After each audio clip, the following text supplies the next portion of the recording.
انا مبهوره بالمكان ده بجد. مبهوره دي كلمه قليله. اكتشاف سوق الخميس ده مش سوق الغلابه، ده سوق الجدعان، سوق الناس اللي بتحط اسعار مظبوطه، مش اي كلام بجد. هتلاقي عندهم كل حاجه هنا في الساحه. الساحه دي معروفه للاقمشه جوه سوق المطريه، جنب سور المستشفى بتاعه المطريه.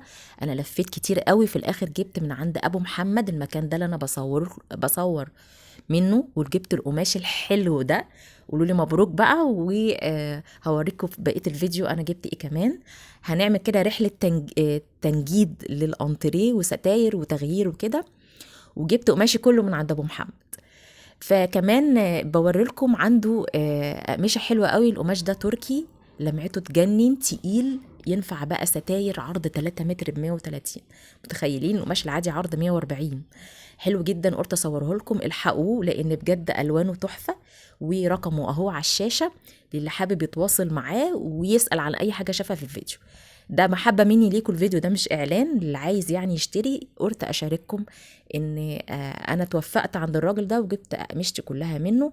انا بفهم في القماش كويس وفي الخامات، وحسيت ان هو بجد هو عنده الخلاصه بتاعت السوق دي حقيقه. كمان قطعت القماش الحلو ده زي ما انتوا شايفين. الستاير عنده كمان بتبتدي من اول 65 جنيه. متخيلين؟ عنده كل الاسعار وكل الخامات. والقماش الحلو ده اللي هو الجلد مقلوب. بصوا طبيعته كده، تحسه انه عامل زي الجلد، يعني هو قماش بس جلد في نفس الوقت، ما تخافيش منه بقى يشقق الكلام ده. وكان سعره بسيط، تقريبا 60 65 70، مش هيزيد يعني. الاسعار عنده ابتداء من 50 جنيه. السوق تحفه والمكان تحفه، ويا رب اكون عرفت افيدكم